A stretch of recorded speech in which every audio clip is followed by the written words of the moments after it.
Today I want to talk about karma, and my teacher 용수스님, he says that he defines karma as ability.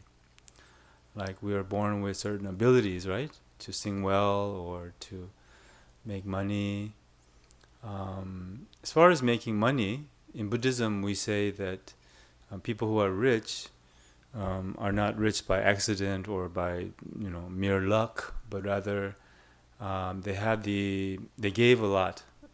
In other words, they practiced generosity in the past, so they have this ability to make money or come into some money and be rich and live a life that is comfortable. And some people are born with the lack of ability to come into a lot of money, and no matter how much people try, do you know these kind of people who try so much, they want to make money in this life, and they've tried everything possible. They've tried so many different things to make money, and they study, and they've tried all kinds of different ways to make money, but they're poor.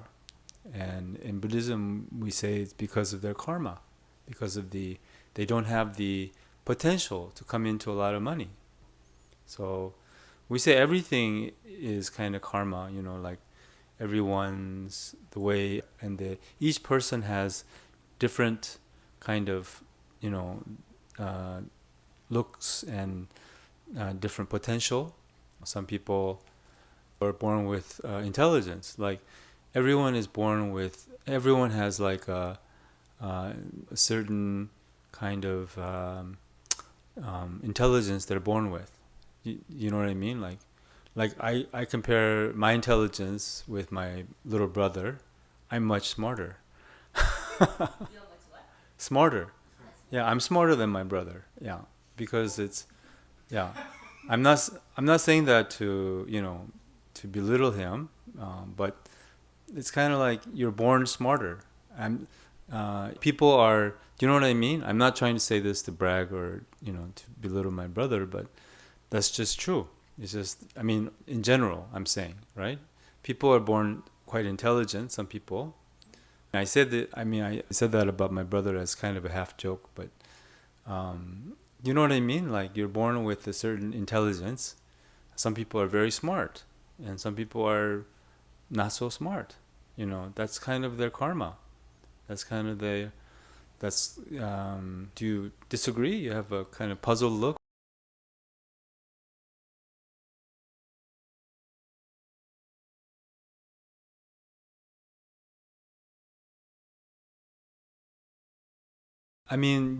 Your hard work as well as your efforts in this life will have some fruit, but you have some kind of limitation. For example, like Celine Dion, right? No matter how much we try, and no matter how many singing lessons we take, we don't really have that kind of potential to have that kind of voice, right? Do you understand, right? Yeah. Yeah. So she is born with that kind Right, skill. Yeah. And we, of course, if we take voice lessons and we really try to improve our singing voice then we can improve to an extent, but we will never be like someone like Celine Dion who is born with so much potential. So that's what I mean by karma, is that you have in your, like if you really try and work hard, of course you can make some money, but you cannot make money like Bill Gates, for example. So it's very predetermined. Bill Gates, someone like Bill Gates or Elon Musk, they have some kind of great potential to come into that kind of money. So that's what in Buddhism we say. For example, you're born with certain, like your looks or your height, these kind of things, difficult to change, right? Of course, nowadays you can change your looks quite a bit. Gangnam. Go to Gangnam. Yes.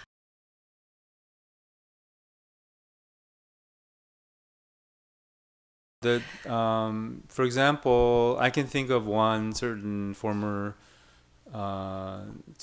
president who seems to, be rich, and but his future is really kind of. I don't think his future is very bright as far as future lives and so forth because of the terrible things that he's done. So, like that. So there's many people who, this what you do in this life will kind of determine how you'll be born in future lives. So, and even though you have some fortune in this life, having that fortune, what that does is that exhausts the good karma that you created in the past.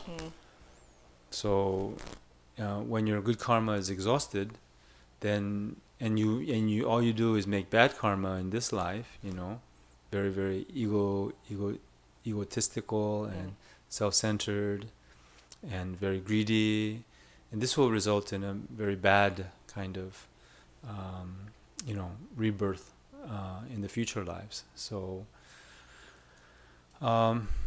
yeah, what you do in this life, it's very important to be giving, to be generous, to be virtuous, and to be good-hearted, and this creates the kind of positive energy.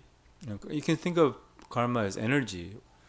So, and then you can be born in a better circumstance or kind of good circumstance. And so I'll talk about the 10 kinds of action or karma. Karma means action, so that means there's 10 kinds of action, and that will maybe help clarify also a little bit.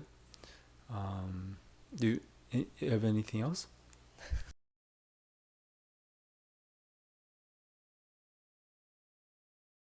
You carry your karma into your future lives, right? So you mean we say karma is certain, so whatever good deeds you do here, they will have some kind of fruit in the future, and then this you do actually remember your previous life right when you were born. But then you're not able to articulate anything. So, and then you forget, usually when you're a toddler or so. But anyway, yeah. So I'll talk about the 10 kind of ways we create karma, and we create karma through the 3 kind of doors, we say.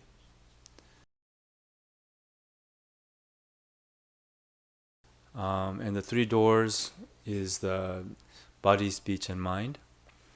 And so what we do with our body, speech, and mind creates the 3 kind of karmas, the karmas of the body, karmas of speech, and karma of the mind. So we are actually made of these 3 aspects, of our being is made up of these 3 aspects, is speech, body, speech, and mind.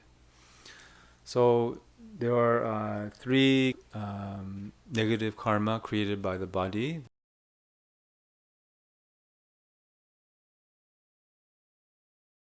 The first is by killing or harming other sentient beings.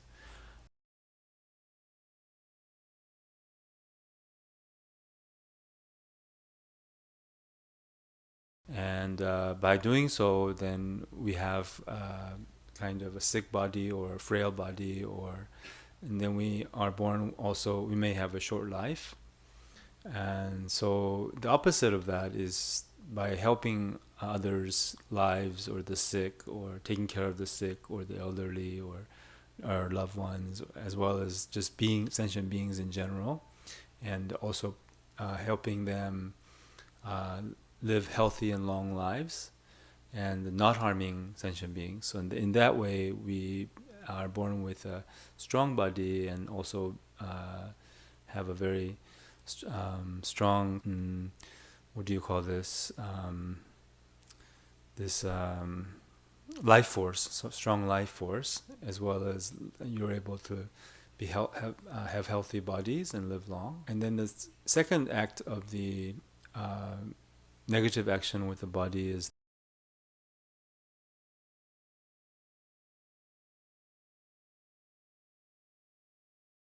stealing. Is basically is to take something that hasn't been given to you. So, and then by stealing, what would be the result, do you think?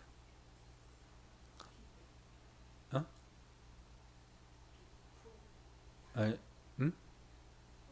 Poverty, yes.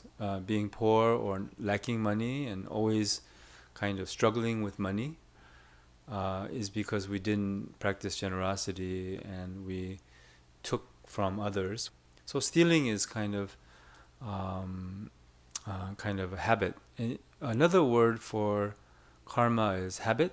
So if you noticed in your own personal lives, then you have these tendencies. Like just when I was in America, I used to work various jobs. I used to take stuff from like pens and just stuff, I used to just take it home, kind of like 득템. yeah, just small things, but that's stealing, right? So that kind of thing. And so I noticed that I had that habit, and so it's the way to overcome your karma is to notice it in yourself. That is the way to overcome your karma. When you notice it in yourself, I have a tendency to steal. You don't even know, actually. Like if I ask anybody here, 도둑놈 손 들어봐 이렇게. If I say, how many people are thieves? How many thieves here? Can you raise your hand? Yeah. Okay. But normally you wouldn't raise your hand. This is a very honest group, and normally no one will raise their hand, right? Because they don't know that they have this tendency to steal. But people do. I do too. So, and same with killing, and also killing is like we're talking about, there's direct killing and there's also indirect killing, which is like eating meat and so forth. I'm not vegetarian, so I have really nothing much to say. When I'm vegetarian, I used to talk a lot, but anyway. And then there's the third one, which is sexual misconduct.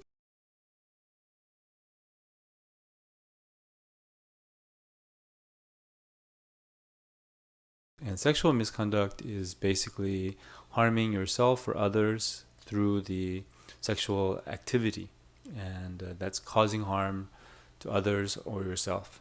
That's the inappropriate use of sexual energy. So, and then the karmic result from sexual misconduct is you have kind of an ugly partner, and then you always fight with your partner. So that's kind of the karmic consequence. And then the opposite of, like, let's say, using your sexual energy in an appropriate way, or kind of in a way that is not harmful, then you have good-looking spouse and you get along well. So like that. And then there's the 4 karmas created by speech.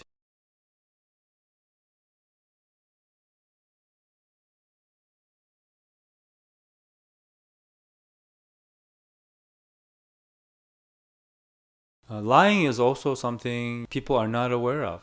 They do it kind of. Lying, I think also exaggeration is included in lying. Exaggeration. I exaggerate all the time. Like if I've been to, let's say, I've been to France twice, it's like, France, I go there all the time. It's like that, It's like exaggeration. That's kind of lying. So, or you've been there once and it's like, I know that place really well. It's something like that. Anyway, you exaggerate. And the ego has the tendency to, want to boast itself up. So, and some people are, kind of, I know one person who is a chronic liar. Do you know anyone like that? Like everything he says almost is a lie, because he doesn't know. He can't differentiate, I think, from lying and truth, because he's lied so much. It's like almost everything he says is a lie. You know people? Do you know anyone like that? Kind of chronic liar. So, and the result of lying is that no one trusts you, and so you don't have very many friends. You're lonely, and then the opposite of lying, of course, is telling the truth. And telling the truth doesn't mean like, oh, you look terrible. That's, do you know those people that, I know one person, she always says, oh, I'm so honest, and what it means is she's very critical. She's very critical, but she always says, oh, I'm so honest.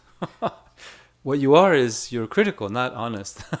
But honesty doesn't mean like, oh, it doesn't mean being critical. Being critical is actually very bad.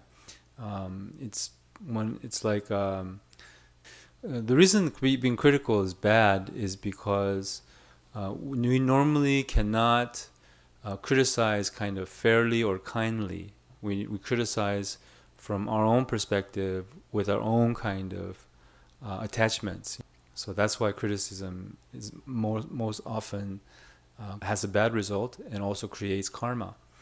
So if you are critical in a kind way, in a fair way, then it's okay. Or with love or with virtuous intent, then being critical is okay sometimes. But normally people are not critical in that way. People are just critical because they see things incorrectly, and they see things with their own karma, and then they judge incorrectly. So anyway, lying, the opposite of lying, which is telling the truth, meaning you're forthright and transparent. This is the what is meant by like honesty. Sometimes we have to tell white lies, or you call them white lies, like white lies in order to, save someone's feelings, or to protect someone, or to help someone, right? So these kind of lies are okay, of course, and necessary sometimes. The classic example is the hunter says, which way did the deer go, and then you have to lie. You tell him, if the deer went this way, then you have to tell them the deer went this way, because to save the deer's life, you have to lie. And that lie is very virtuous. So if you tell the truth in that case, then that's actually non-virtuous. So anyway, this kind of lying, and then the next one is the harsh speech.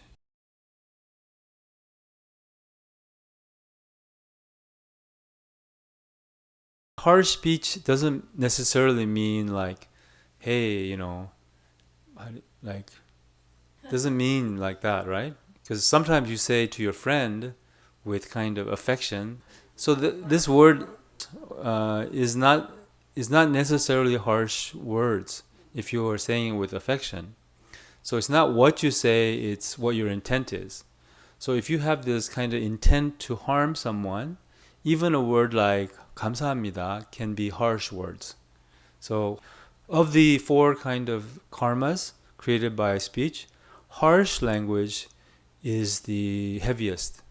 And harsh language, what it does is it really hurts others. We say that this phrase, sticks and stones may break my bones, but words will never hurt me. Have you heard of this phrase? Of course you've heard of it, right?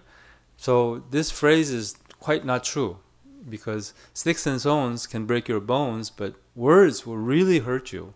Words can really cut your heart into pieces, and so words can be it's not like a knife. It doesn't have any sharp edges or anything like that, but it's just like a knife, and it's as violent, can be more violent than a knife or even your fist. So this is what is meant by harsh words. Harsh words meaning like violence with your words, violence, causing kind of hurt with your words. That's the harsh words. So everybody has this kind of habit of harsh words, right? Yeah, you have a question?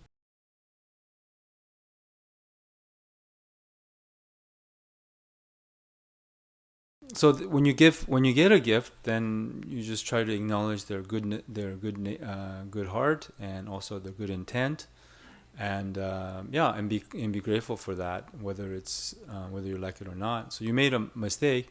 So oftentimes it's the lack of awareness, right?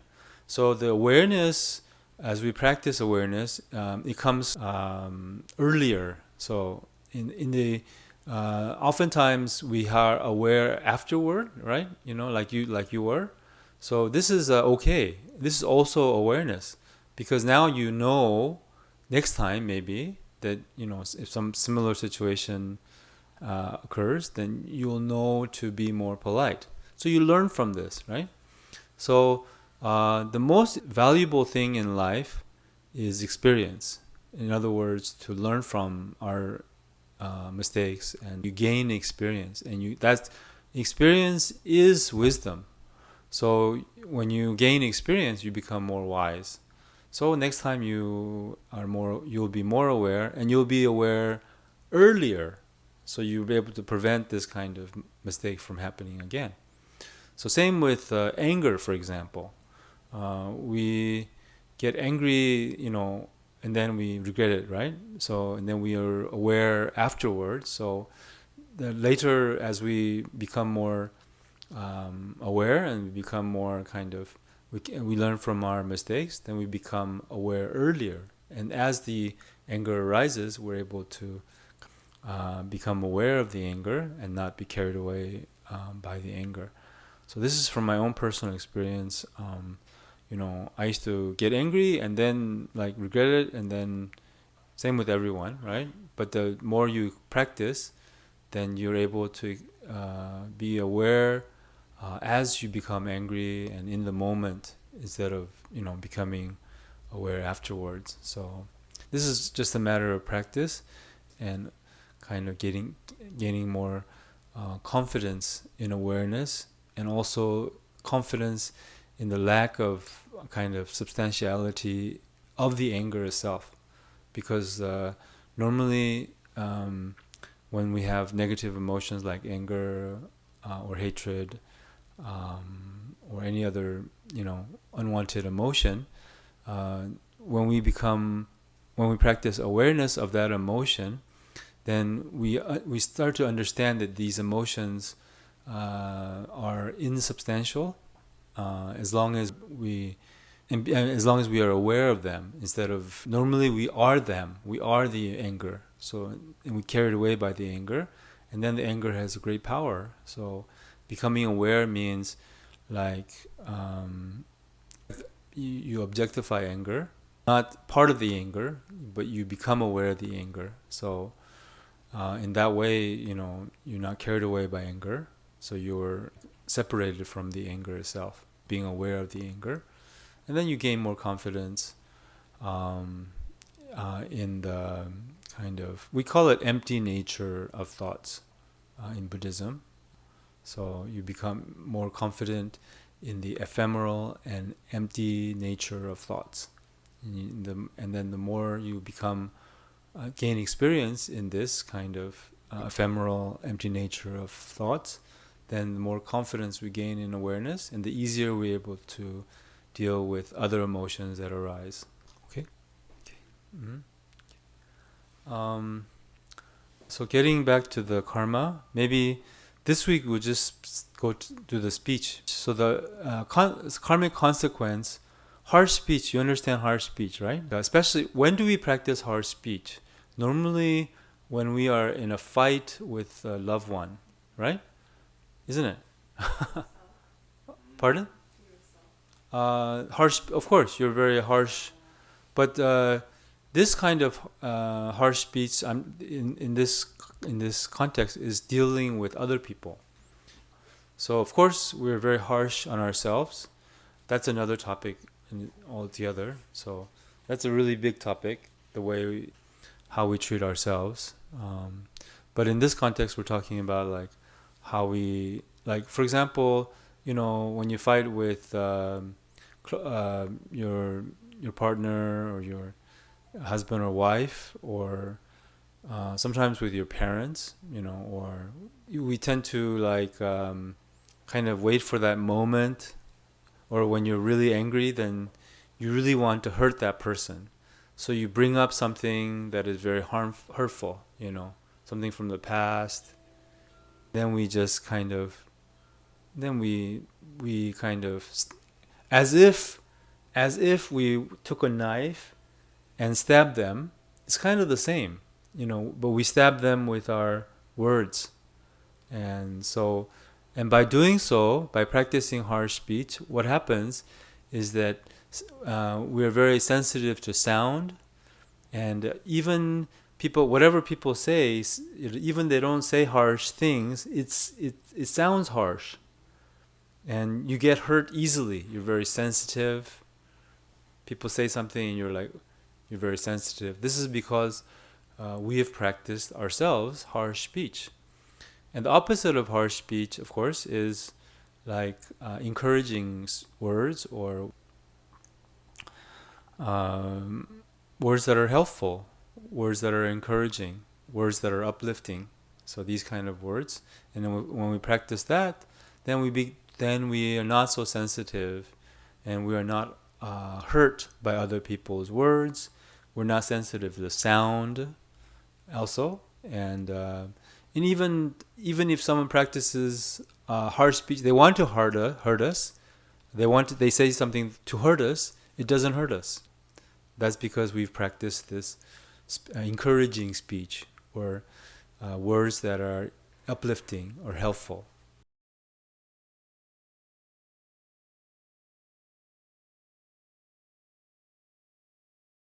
And the pointless chatter is your lips are moving, but you don't know what you're saying. You don't know why you're saying what you're saying. You just kind of keep. Do you know people who always have to talk? Do you know people like that, or really? I'm sure you're not like that. Come on. The people who are always talking. One time I was going to give a lecture at one of the schools here, and then a couple of people sat in the back, and on the way to the to the lecture, they didn't stop for even 3 seconds. They were talking just about pointless things. That's kind of like pointless chatter. People usually who talk all the time, it's become a habit. They feel very insecure, or kind of, if they don't talk. So this is the pointless chatter, and the karmic consequence of pointless chatter is that your words lose gravity. They lose the weight, and they're kind of like, whatever you say, it's like the person who cried wolf. Even if you say something that is very serious or important, people, they don't listen, or they don't hear it. Have you ever, people who say something, and this person may say something, and it doesn't register, I mean, you don't hear it. And then another person may something, and you're very, you listen very intentfully, very carefully.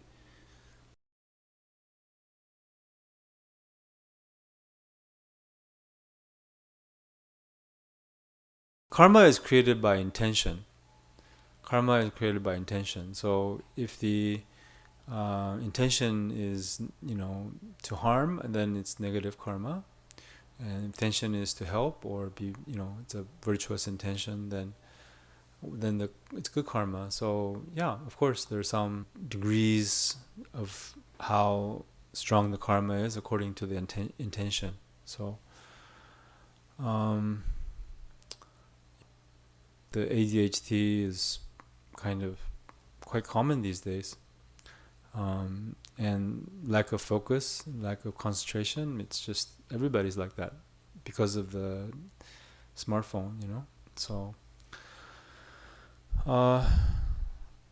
yes, okay. So getting back to the pointless chatter. The opposite of pointless chatter is, of course, silence, or saying prayers and mantra. So And what that does is, when you speak, there should be some intent, while you're speaking.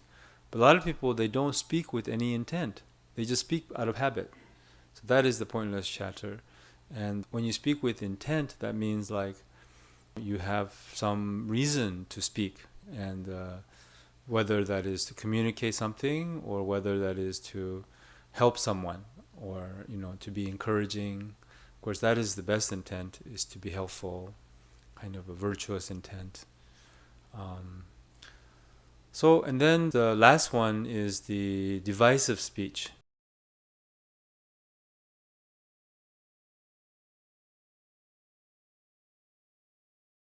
It means like speaking bad of others, speaking,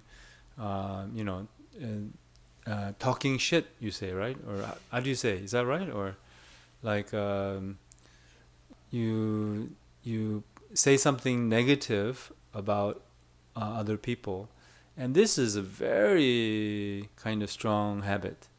It's such a strong habit. If you were to stop doing this, when you met with your friends, you would have nothing to say, really, because all basically is all you do is you talk shit about others. That's when you meet, right?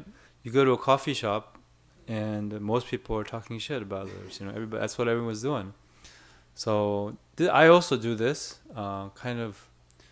How do you say? Hobby, you can say, or yeah, because it's a lot of fun, because it's it makes you feel a little bit better, at least temporarily, and then at least you're not that guy or whatever. And but talking shit, or how do you say, speaking badly of others, and this is what happens is your reputation is harmed, so you look bad, because and then also you're afraid other people are talking shit about you because you're talking shit. So that is the karmic consequence. And the reason we shouldn't speak, we have the saying in English, if you have nothing good to say, don't say anything at all, right? So that means why we shouldn't speak badly about others is because we cannot really judge others correctly. We see others, like for example, whenever we're critical of others, kind of a hidden fault of ours is kind of reflected in that person, and that way you think that person has that kind of negative quality, and this is something that they've discovered in psychology as well. Most people, whenever you see someone with a negative quality, that is your negative quality that is hidden to you, that is kind of reflected in that person. And it seems like it's that person is greedy, or that person is selfish, or that person is a bad person, or whatever. So that's why it's really difficult to, whenever you want to speak badly of others, or when you see someone in a kind of bad light, then you might say to yourself, I'm like that. And when you see someone who is, let's say, selfish, you say, oh, I'm selfish. And normally, that's correct. Just that is your own quality that is reflected in others. It's like the mirror you think is dirty, but it's your face. So you're always trying to clean the mirror, but it's actually your face that's dirty. It's your so anyway, that's the psychology behind talking shit, because it's our own reflection.